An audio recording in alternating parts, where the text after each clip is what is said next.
Welcome to Athletes, Entrepreneurs, the Alumni Journey. I'm Rob Finkelstein, founder and CEO of Alumni Direct, where we've created a platform for athletes and other alumni to network and connect within their communities and do a lot of other things as well. And this show is all about talk about athletes transition out of sports. It's a major issue today, whether it's mental health, financial literacy. And so what we do is we interview former college and professional athletes and talk about their transition out of sports into entrepreneurship and successful business leadership.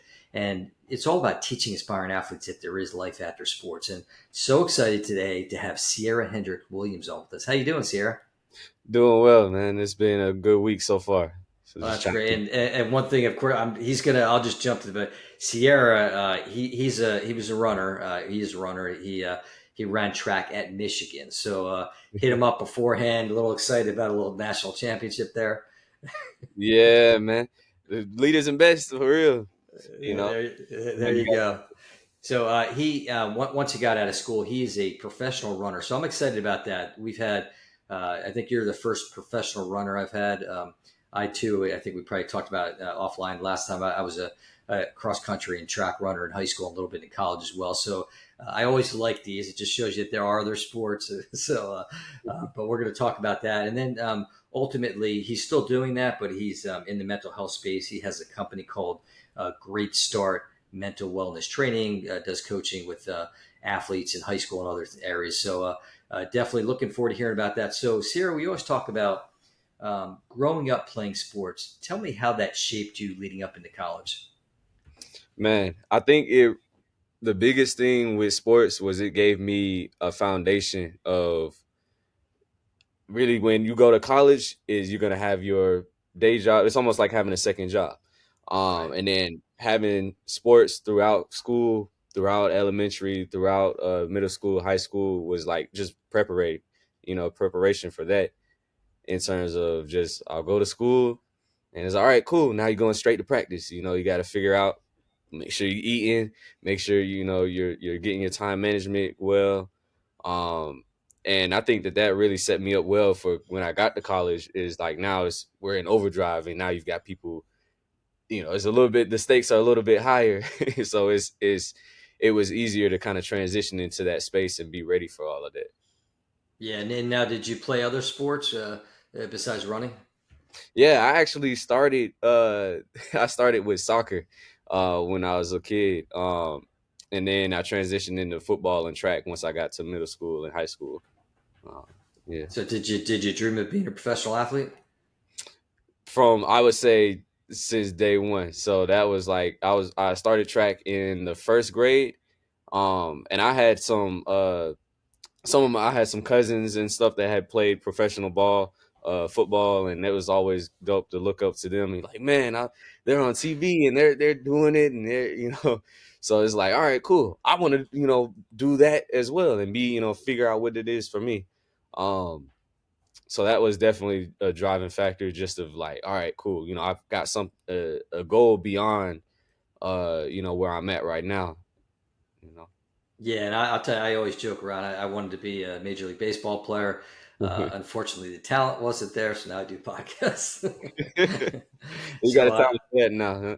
yeah, absolutely. So talking about one of the big things, as I mentioned with the whole podcast here, we talk about transition out of sports. And when you were in Michigan, were there any kind of programs for the athletes, and not just like a 1 day workshop, but like geared to what's next after sports? Yeah, for sure. So at Michigan, we had the academic center, and that's where all of the student athletes would go, and they would have advisors that would help you through your academics and help you pick your classes, and they were really focused on uh, getting you in the best position to be able to create a career for after sports as well.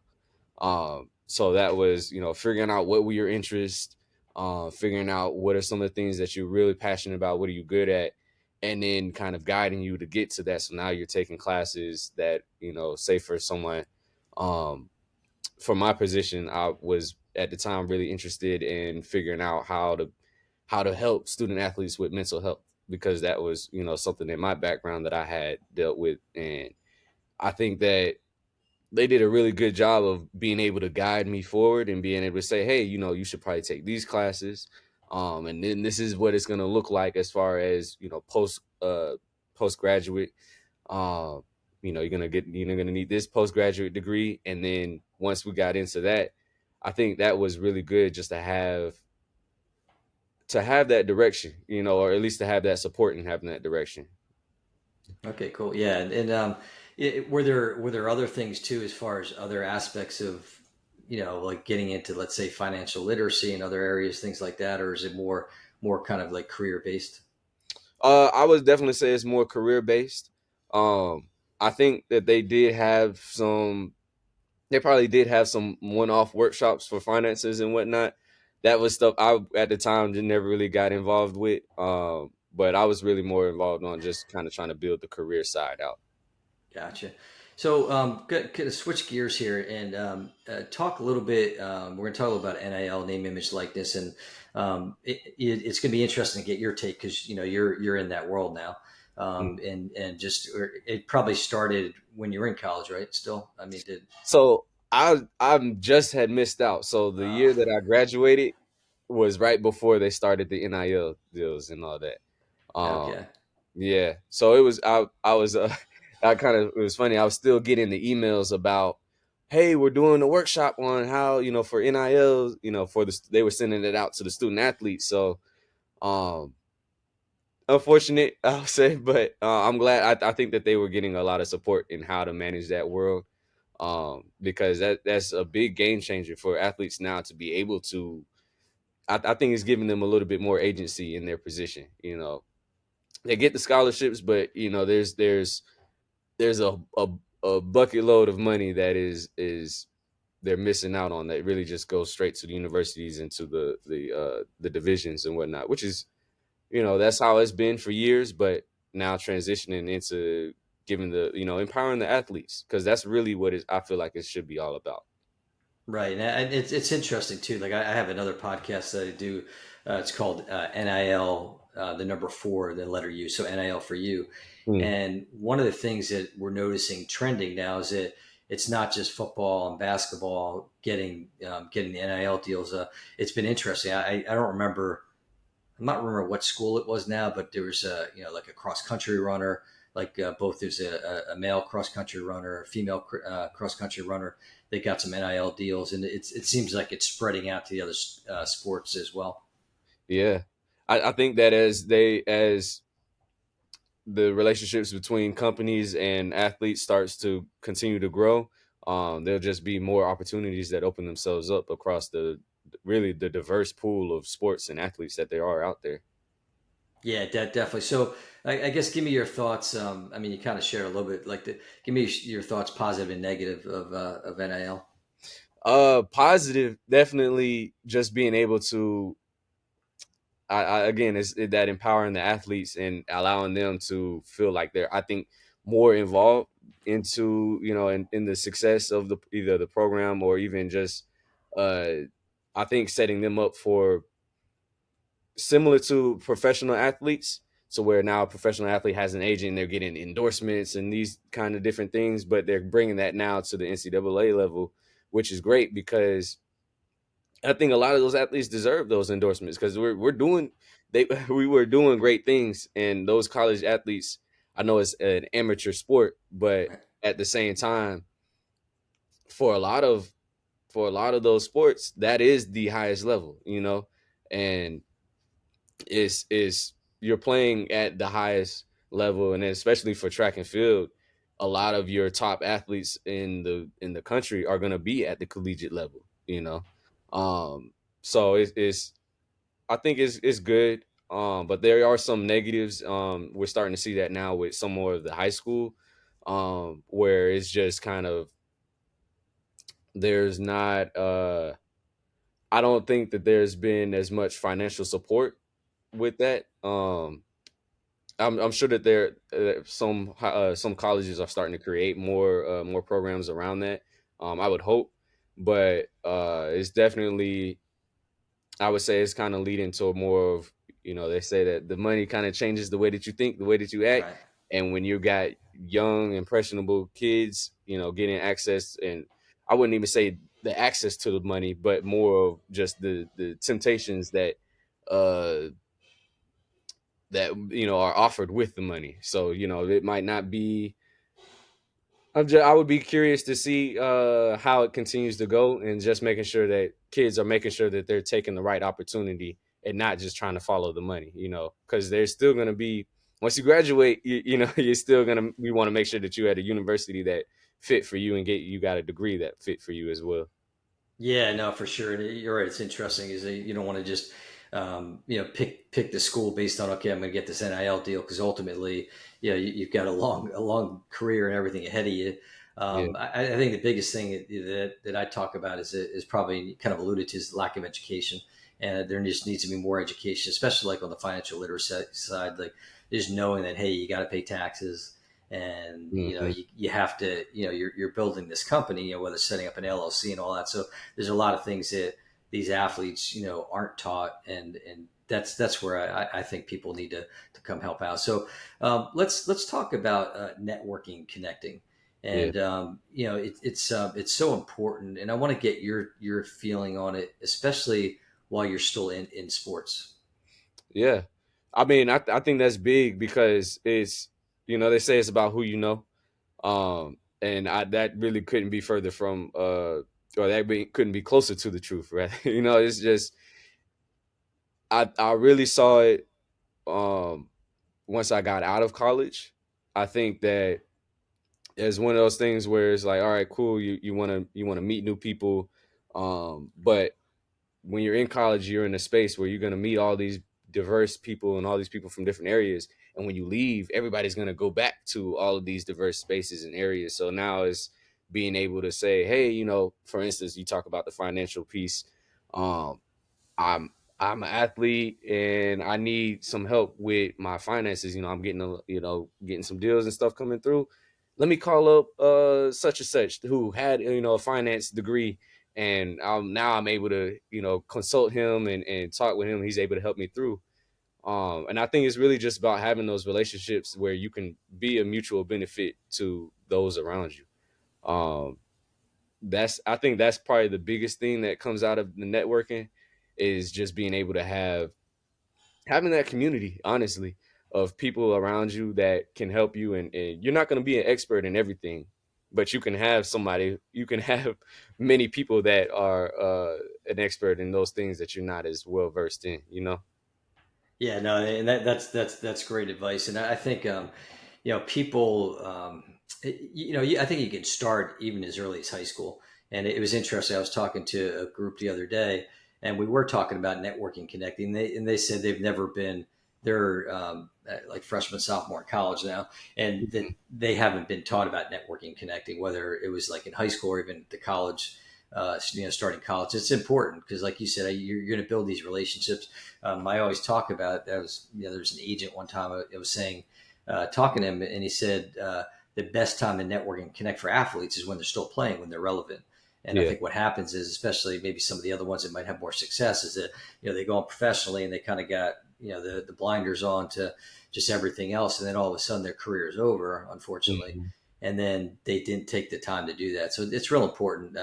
Aspect that people should be following, athletes or non-athletes. So we'll talk about let's talk about alumni engagement, and obviously that's big to us at Alumni Direct.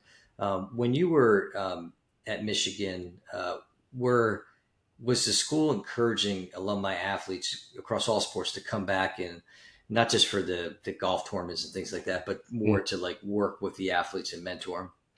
Yeah, for sure. And again, I have to point towards the academic center and the resources that they had there, because a lot of the staff and faculty that was there were former athletes and were alumni of the space. So you were engaging every day with people and mentoring with people that had gone through the same things that you had gone through. So that was big. And then being able to, again, there's the alumni network that they were able to have access to in terms of when you're talking about your careers moving forward. It's like, okay, cool, we can connect you with an alumni that has gone through that, and this person, they played hockey in '97 or something like that. So it's just like I think there was a lot of good resources there in terms of just keeping those lines of communication open with the alumni to help those current students. Um, and even with getting, I've seen a couple people who have gotten like job offers right after college through the alumni association. So it's just, I think again that just goes back to that the power that having networking and keeping everything together does have for sure. Yeah, no, and that it's so important. I think like we're trying to do just different things and we talked a little bit about it like with our athlete community center and even with the college community centers, it's just engaging alumni athletes as well, because it seems like a lot of times alumni athletes get forgotten. It's not on purpose. I mean, you're when you're playing, obviously the school, the coaches, everything else, and even the athletic department, they're focusing on the athletes, and then if there is changeovers in sports and stuff like that, that might affect things. And is there like, do you have an alumni contingent, of track runners from Michigan that you all get together? Yeah, we've got various different group chats, and then we'll be able to we kind of reach out and for the holidays and everything. We keep up. Um, our class was pretty close, so it was really cool just to be able to uh I don't know, just stay connected. That's one of those things where sometimes you leave a space and oh man, I don't know when I'm gonna see these people again, but I think it's really affirming to be able to be in this space where like, no, I could call some of the upperclassmen at any time that I knew. And then even some of the upperclassmen when we were in college, they had connected us with some of the guys that were a little bit older than us. So now it's just having almost like a 3 to 4 year span above and below in terms of just keeping those connections. Yeah, it's great that you have that. I think it's really important, and even just to tap into your alumni network, whether it is athletes or non-athletes. And I think there's something about you've got that affinity relationship. So like whether it's getting a job and like basically knowing that alumni might be involved in the hiring decision or just other areas of people that might have businesses and all that. People definitely want to work together. It sounds like Michigan does a great job. I mean, I know Michigan's a big school and probably is a pretty active alumni. And unfortunately, not every school is like that. I mean, there's some of the smaller schools who might not have the bandwidth to kind of handle that stuff. So let's talk a little about running, because I mean, it's you were talk about what you did when you were at Michigan, and then maybe um, you know ultimately how it affected you, like looking at Olympics and things like that. hmm No, I definitely I enjoyed my experience at Michigan. Um, I was pretty successful. I was Big Ten finalist every year for indoor and outdoors. So it was just very I don't know. I was able to see a lot of success. The program was run pretty well. Um, it was I learned you expect to have that kind of step up from high school to college. So it was a bit of a learning curve, kind of getting through that process of, all right, now this is what college sports is going to be as far as some of the change in the workouts, some of the change in how you're, preparing your body. Um, Again, Michigan, having a good bit of resources, they had from nutrition to mental health to recovery. I was able to just learn a whole host of different things in terms of just being able to prepare my body to perform at its best. Um, yeah, so that was really dope. I By the way, I did the 110 hurdles, so that was they say this every time I tell people that's like, oh wow, this is kind of a challenging one, but it was.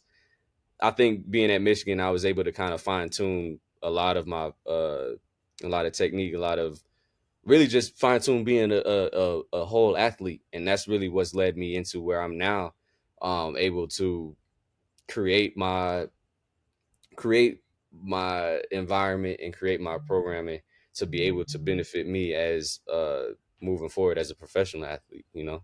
Yeah, no, that's great. So, one thing I forgot to ask you, talk real quick about social media, because again, you've lived at that age as an athlete. Talk about the pros and cons. The pros and cons. I would say the pros are, people are able to share their stories. I think now more than ever, you've got the ability from of the most the least notable people to the most notable people able to share their stories, equitably. um and being able to, we're able to see things that we might not have seen before. So like, especially getting like the behind the scenes, a lot of the sports stuff, like I always enjoy seeing, the behind the scenes of some sports that I was never really involved in. um and just seeing like, wow, these guys and these girls are able to put in this work that I never knew. But then I would say some of the negative is just some of the you do get some of the egoism that comes with Yeah. that. Oh, I've got a million followers, so now I'm, kind of better than everybody. But it's I don't see that too much more nowadays. I think that was something that was definitely when social media first started getting popularized. There was that feeling. But I think as I was also kind of a little slow to the game in terms of getting into it. But as I get into it a little bit more, I'm starting to see how I can fit, and really it helped me to be able to figure out what it is, how I want to represent myself to others. And I think that, going back to some of the pros, it gives people kind of an idea of how to showcase their own success and showcase their own process and their own life in a way that we really haven't had before. Yeah, no, and I think it's obviously it's great for now even like NIL and all that, and just I mean to get stuff out there. I guess the biggest drawback, like you were talking about a little bit, I think too, is just being careful to what you say, because I mean you hear a lot of these stories out there. It doesn't seem like it's been as much. I think people are trying to learn, but you hear some of these things that come back in these athletes that made mistakes or said things they shouldn't have said 6-7 years ago that comes back. But I Mm, think people are probably getting better at that now. So I'm gonna this is something on each podcast now. It's kind of fun. I've added to my podcast my two new questions that I do the fun questions there. So uh, give advice to freshman Sierra. mm. uh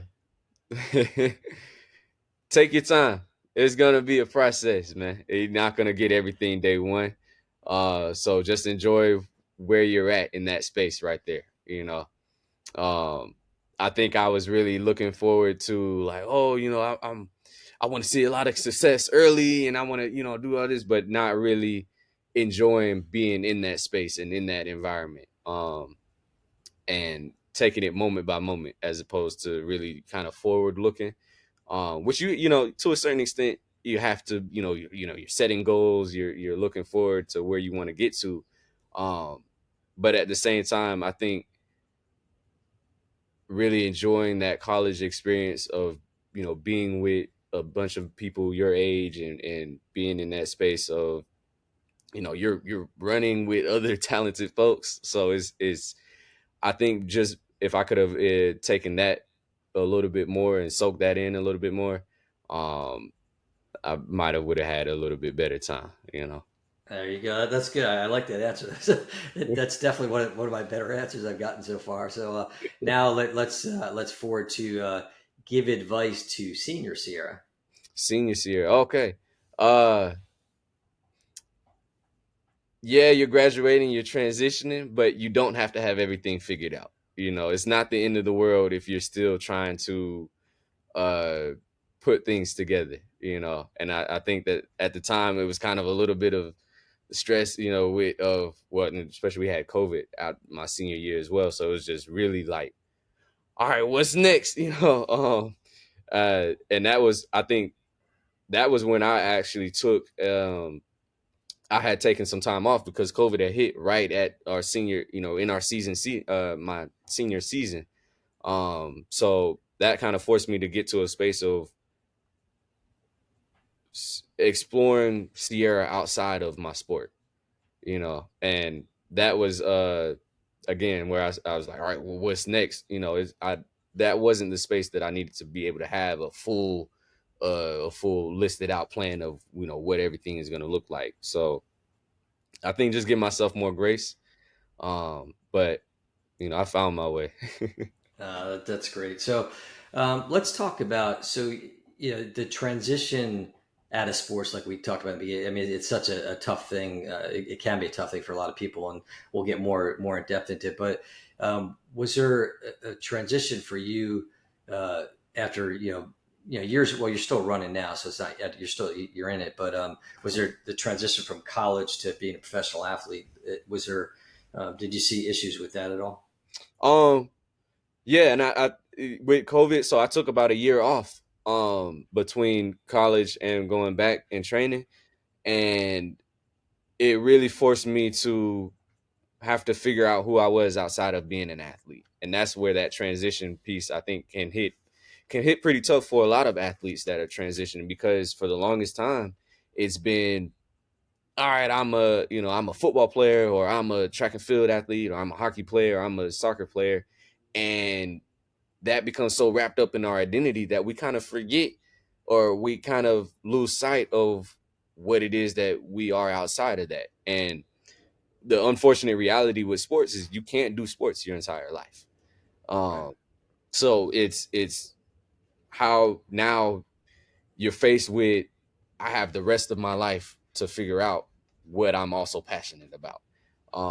Which I think that's one thing that, if I could give advice to athletes rising up now, is like, okay, figure out, even if it's continuing to stay within sports, try to figure out what it is that you're gonna, you may transition to, just so that when you get to the end, it's not just an abrupt end, and now, like, all right, now I don't know what to do, and I'm kind of losing myself because my identity has been so wrapped up in my sport. Yeah, no, that's great advice. And I mean, so as a professional athlete now, so you're doing that, but then you're also working as well. You started you mentioned you got into mental health and you started your company.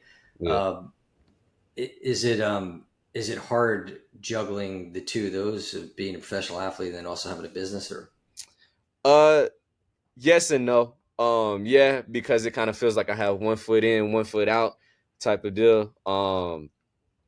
And I would say no, because again, that preparation, I do think that being a student athlete had prepared me for this, in terms of just with the time management and being able to focus on a lot of different things at once. Um, I would say, it's fine. You have to find that balance between being an entrepreneur, being an athlete, and then just being a person in general. Finding that, where can you find that, that off time and that free time to, just really decompress from everything that you've got. Um, but I think now I've struck a good balance in being able to mesh a lot of the things that I'm doing together. So, like, a lot of the things that I'm doing on the mental health side is still within sports.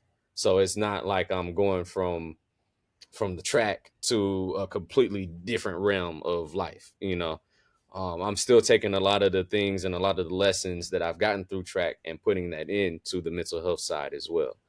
Um, and I think that was big for me, in terms of just kind of staying within my figurative bubble, or not necessarily a comfort zone, but more of what I felt like was true to me you know Yeah, no, that's great. So what do you so you're still competing in the 110 hurdles? Like how often do you race?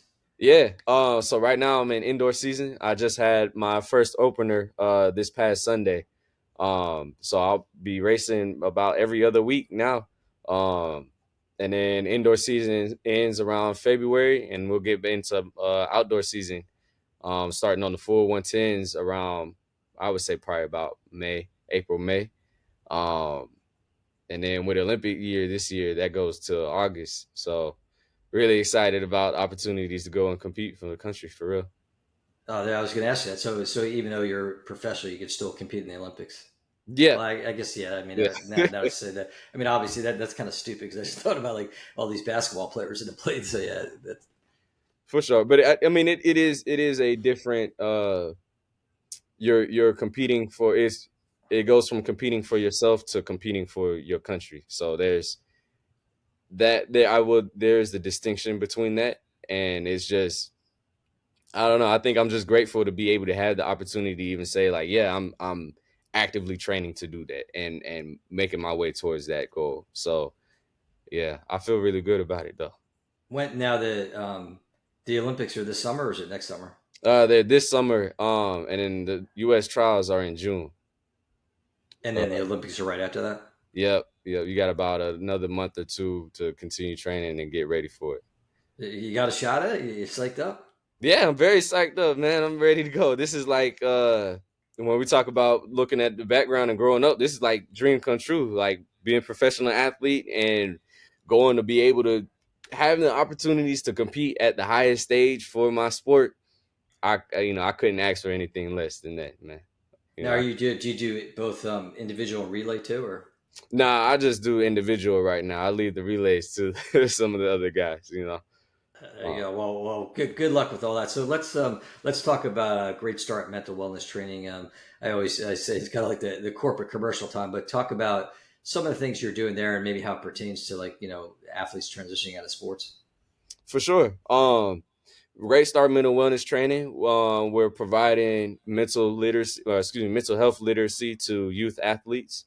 We do that a number of different ways. Our main two being providing mental health coaches for high school sports teams, and then also being able to provide camps and slash workshops for sports organizations and teams. So can come to a sports team and be able to give like a mental health 101, be able to talk about different topics as far as, how to deal with pressure, how to deal with anxiety, a lot of the stuff that affects our mental health as student athletes.